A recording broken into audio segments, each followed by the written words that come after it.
Welcome to our For You Fitness podcast. My name is Nina Nieri, and today our very beautiful guest is the IFBB Bikini Pro, Tayler Jordan. And today we're going to be talking about body positivity and self-care. And to give you a quick background on Tayler, she is a fitness coach and personal trainer that specializes in physique transformations. And her mission is to help women discover true radiant beauty by integrating faith, fitness, and well-being. Did I get that right? Got it. Awesome. So as you can see, deciding on who I needed for this podcast was kind of a no-brainer. Tayler weaves in so much positivity, and you really reinforce self-compassion throughout all of your social media posts. And it's so important because there's this constant pressure and expectation of fitting a certain mold or looking a certain way in order to get to the top. And that can wreak havoc on our mindset and the way we treat ourselves as females. So I think we can all benefit from hearing more about how to create a positive mindset around self-care and self-love. Would you agree? Right, exactly. And it's really easy as far as promoting that. It's that I don't ever want to be known as the bikini competitor or the bikini pro or that girl who looks really pretty. There's got to be more than that. You know, it's got to be on a deeper level. What is her heart? How does she treat people? Wow. Okay, so let's get started. Tayler, let's hear about your journey and your mindset as you were working towards your pro card, like at that time. What was going on? So as I was preparing for this, it brought back like some really deep memories. Even from a little girl, I was taught to have this all or nothing mentality. My dad said, like, if you're going to do something, you're going to give it 100% or you're not going to do it at all. And if you're going to do something, you're going to do your best you can at it. So I had that mentality with competing, and I mean, even the smallest things as far as waiting till, if I was supposed to eat at 1:30, I would watch the clock from 1:29 to 1:30 before I'd take my first bite. Like, to say that it was extreme is just an understatement. And one thing in particular, as I was preparing for this, I was thinking about a time when, at the time, I could have one treat meal a week. That my coach had allowed me to have one treat meal. And this meant everything to me. I mean, the whole week was planned on what I was going to have, what that meal was going to look like. And I remember my dad, granted, he loved to get on my nerves anyway, but I was preparing when I had first heard of slutty brownies. It's the first time I've ever made slutty brownies before. And I had Reese's, which is my favorite dessert. And he came in and grabbed a Reese's out of my little stack, and I remember slapping his hand. And I'm not a violent person, and I knew that night I went to bed feeling so bad about the person that I had become. Like, I had become so obsessed with my body and transforming and looking a certain way and losing a certain percent of body fat that I had become this, like, monster. And I'm really so embarrassed to even share that, but 110% transparent with your audience. Like, I had become so obsessed with this goal that it created a monster, to say the least. You're preaching to the choir. If my family's listening or watching, they know exactly what you just talked about. Kid you not, when I was prepping for shows, I would take my 2-ounce bag of boiled chicken breast into church. Why? Because mass started at 12, or mass maybe started at 11:45. At 12 o'clock, I had to eat. Yeah. There was nothing that was going to stop me. So I would sit in the pew eating my chicken like an obsessed crazy person. Yeah. And it probably drove my family bonkers, but they supported me in every which way. But looking back, I mean, that was the turning point for you, I'm assuming, of when you started treating your family like that. So I apologize to him for that still to this day. Right. I'll probably send him a message after we finish recording this and apologize. And they were so supportive, but you lose sight of the ultimate purpose and the ultimate goal, and that's when things become dangerous. That's when you forget who you are. And and what you're even doing. Why does this even matter? Why does it matter if he has a Reese's? And your mindset changes when you become obsessed with something, especially with the way that you look. Right, there's no purpose but obtaining that external beauty for about a minute on stage. Yeah. And then the aftermath. Right. It's hard, it's very difficult to bounce back from that, but we both have. We have come a long way. Thankfully, yes. So your mindset shifted. Point A to point B. Moving into point B, what has changed? So when I turned pro, I turned pro very quickly, which I see as definitely a blessing. It was not I feel like it was an accident, kind of. I see girls who compete like years and years to become a pro, and I had done two national shows and turned pro at my second national show. So my experience in the industry was not very long before I was exposed to the pro circuit. And it's kind of like one of those things where you feel like the grass is greener on the other side. And when I was introduced to the pro circuit and started competing, everything about competing was special to me because of the hard work. It's because, like, I'm going to work hard and I'm going to get there. I'm going to earn this.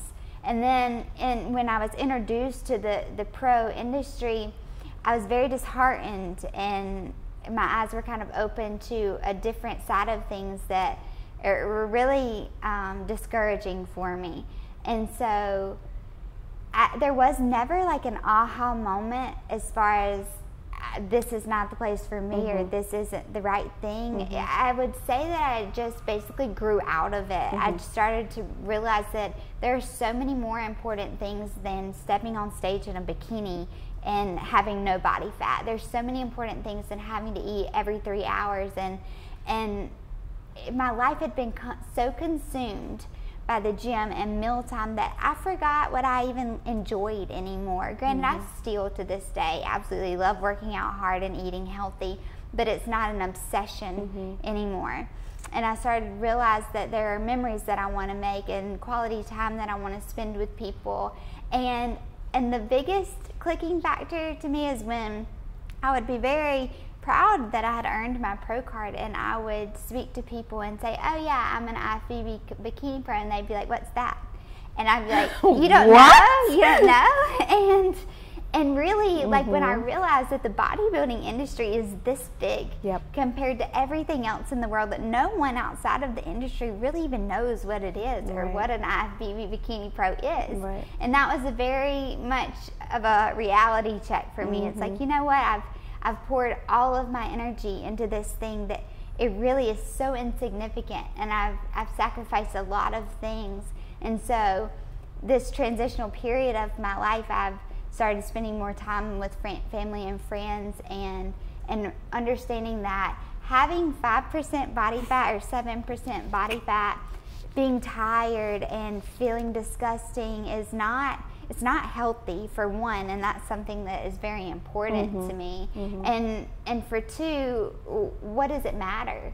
You know, you're supposed to be filled with energy and pouring into other people, and what does it even matter if I have a little bit more body fat than I did when I was competing? Right.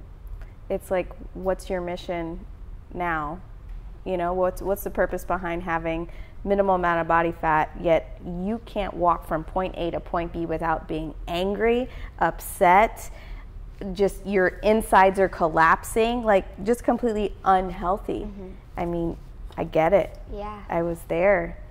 Oh, God, yes. Wow, memory lane. I won't say for a second that I don't wish that I hadn't have done it. Exactly. It has made me who I am today. Absolutely. I'm absolutely the woman I am today 100%. Because of my journey and my experience. 100%. And I'm thankful for it. So I wouldn't trade it for anything, but I am very thankful that I've evolved from it. Absolutely. Learning experiences make you who you are 110%. I wouldn't have met my husband if I hadn't taken that journey either. Exactly. So amen to that.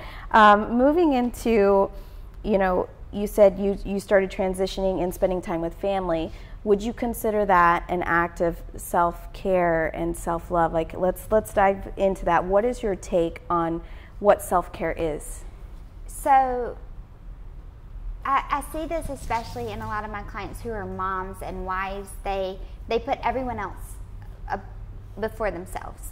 And self-care, in my opinion, is making sure that you're taking care of yourself so you can be your best for everyone else. Mm-hmm. And when we don't prioritize ourselves, when we don't get enough rest or do things for ourselves that we know that we need, mm-hmm. no one else gets the love and the attention and the energy that they deserve or that you even want to give them.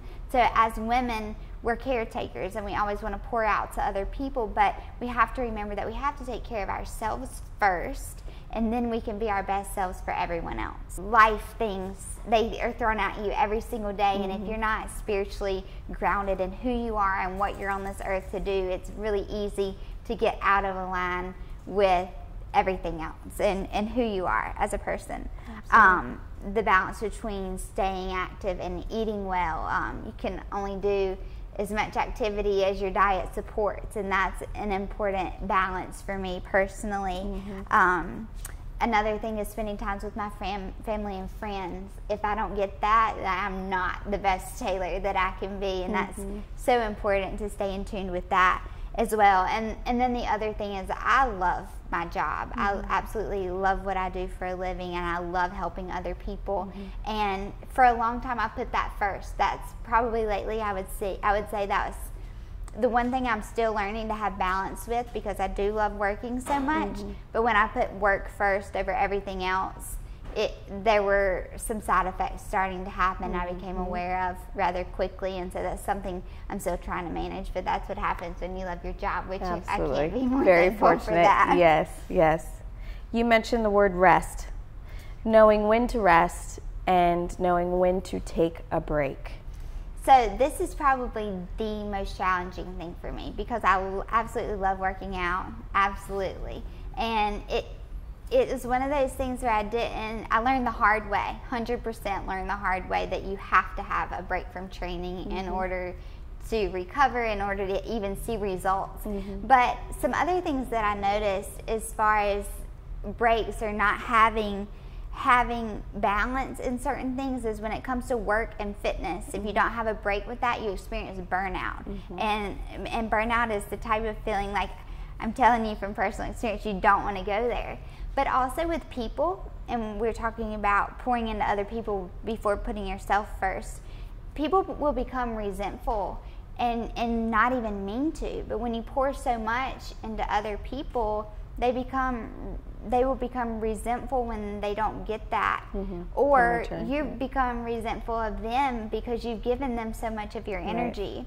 So it's so important to keep that balance and know when enough is enough and when it's time to take a step back. So like I said, with work and fitness, having a break from that, having a reset time, and with people, knowing when to prioritize yourself and when to give and love to other people too.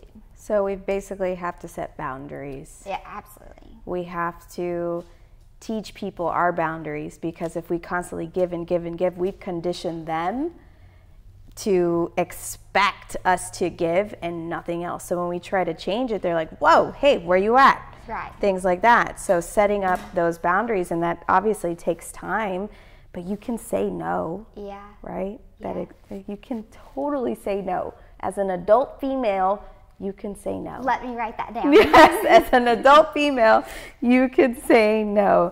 And to your point, breaks are absolutely 100% necessary from training, because I don't know if you experienced it, but adrenal fatigue. Mm-hmm. Everything that happens to your body just shuts down and starts working against you. And to recover from that, months, years. Yeah.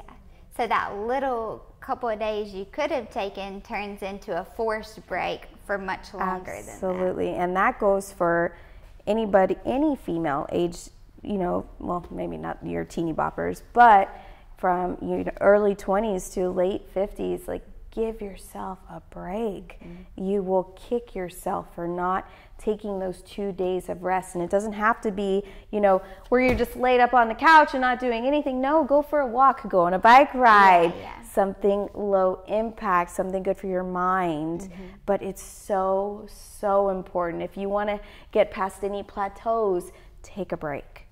Would you agree? Yes, absolutely. What do you do personally for self-care? My favorite thing to do for myself is my morning bike ride to watch the sunrise. In my heart, it might sound silly, but it's literally like my love letter in the sky every single morning, and it's the best reminder that every day is a new day. And what happened yesterday, it happened yesterday. And we're here, and we get a fresh new start every single day. Absolutely. And so that's my favorite. I'm like melting in my chair right now, like this. Like, this is insane. Now, to that person who's like, Tayler, but it's too cold outside to ride a bike. It's raining outside. What do you say to that? It's hard to explain when you have something that makes you excited, when you have something that you really care about, that really it sets the tone for your day. It's unconditional. It's like unconditional love. When you're passionate about something, you're committed to it. It's a commitment. Mm-hmm. Takes time though, right? Yes. Absolutely. Moving into a little bit for body positivity, we are our own worst critics, and we are so hard on ourselves. What can we do to let go of focusing solely on what we look on the outside, our outward appearance? So I didn't realize that I was so hard on myself. It took a lot of evaluating and journaling, and I started to realize that the things that I say to myself and the standards that I hold myself to, I would never hold you to. Mm-hmm. I would never hold my client to, or my family or friends ever. I hold myself to these standards that are just ridiculous, and I started to realize that I'm being so hard on myself, and I'm the type of person voted most likely to succeed in high school, and so I'm still trying to find that balance between when I'm working hard because I'm pursuing a passion and trying to reach goals, and when it's too much, when I need to be nicer to myself. So I think that comes with self-awareness. Mm-hmm. But that's been one thing that I've really become realizing lately. But one of my favorite analogies that helps me with that is if a blind person, if I were to come in contact with a blind person, they're not going to see me. They're not going to see what I look like, and it keeps me centered to think that people are going to remember me by the way I made them feel. It's not going to be, she had 10% body fat and she looked amazing. I want to be remembered as the girl who made me feel so special, who her sparkle, that light in her made my day, and it made me want to live my life better. And so I think about, if I were to come in contact with a blind person, they don't care what I look like, they're going to remember how I made them feel. And that's one thing that I can always go back to. It's you know what? I might not be super happy with what's going on this physical appearance, but I know in my heart that's something that I can control, that I can make someone feel the best I possibly can, and that's going to be enough. Absolutely. I think we also have to be aware of the situation at the time, meaning if we feel a certain way, what is causing us to feel that way? Did we just have a fight with somebody? Did we eat terrible the night before? Are we just having a bad day in general? And being aware that it's okay to take a time out from being so gung-ho, again, about looking a certain way. Give yourself a time out, give yourself a break. I think that over time, if practiced, that's what gives you that self-compassion and that just break from yourself, to just let go a little bit. We can be perfectly imperfect, right, all the time, and it's okay. Man, wow, okay, this is awesome. A lot of actually 99.9% of our clients like to rely on the scale when it comes to outward appearance. Yeah. What is your take on that? This is kind of a sore spot for me, but the scale is the worst measure of progress. 110% the absolute worst measure of progress. And so I don't step on it. I don't encourage anyone to step on it. I will say I'm not a negative person, so I'm not going to continue to bash the scale. Yes. But what I would encourage you to do instead is take measurements or progress pictures. So that's what really is motivating for me with my clients personally, is if they get too attached to this number, and they're not gonna wear a number on their shirt when they're training, like, oh, I lost this much weight with my trainer last week. So we go by pictures. I have them take pictures, and we go by measurements, because those are noticeable results that you wear. You don't wear a number. A number does not define you. I hate the scale. Air hug. This just reinforced why you should listen to my podcast, 5 Reasons to Stay Off the Scale. Yes. Thank you, Tayler. Oh my goodness. Yeah, amen to that. What are some things that we can do, whether it's in the morning, throughout the day, that can help set us up for a better attitude and just better self-awareness and just more loving to ourselves? So my favorite thing and my best piece of advice is to create a morning routine that you absolutely love, that gets you excited to get out of bed. And I didn't know that like someone saying that I'm not a morning person is a real thing. I've met people. Yes, it's a real thing. It is totally real. Regardless if you're a morning person or not, create a morning routine that gets you excited to get out of bed. And that is going to be different for every single person, but I will share mine with you. Coffee is step 1. Like 110%, I have to have the smell. It just does something to my soul. And so after I have my coffee, I sit down with my morning devotion and I journal. And I set my intentions for the day. I have my coffee and a clear mind, and I'm able to say, you know what, this is what I'm going to accomplish, realistic expectations. I'm centered in who I am and what I believe and my purpose here. And then also words of affirmation. So before my feet ever hit the floor, I say something good is going to happen to me today, and something good is going to happen through me today. And I have to say, with you, I'm everything, and without you, I'm nothing. And so my faith is a priority in the mornings. And so after I've had my coffee and my morning devotion, journaled and said my words of affirmation, that's when it's time for my bike ride. So all of this is before the sun rises, and I'm just a morning person. I am a morning person. So it's going to look different for everyone, but my best encouragement for you is to create one that gets you excited. My routine is not going to get you excited. So create that for yourself, and it sets the tone for your entire day. Absolutely. And I'm sure that took time, in creating that whole routine. So baby steps, either start with the coffee or start with the journaling.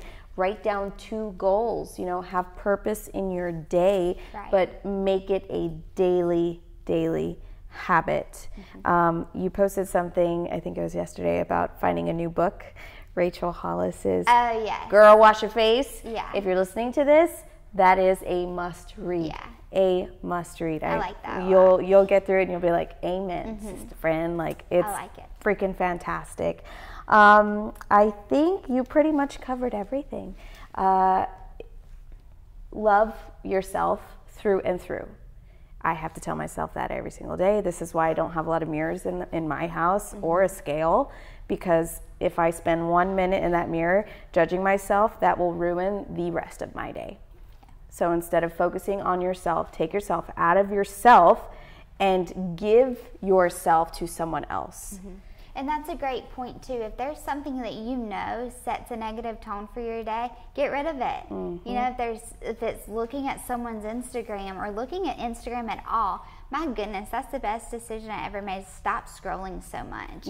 And if there's something because that was it for me. That was probably my one thing. I would be perfectly fine and then start scrolling through social media and then feel disgusting about myself, and that's not a good. It's negative energy, and so I got rid of that. And if there's anything that is a trigger, eliminate it. Get rid of it. Do not start your day looking at Instagram. Oh, no, don't touch the phone. Do not touch the phone. Focus on you and what you want to accomplish. Absolutely.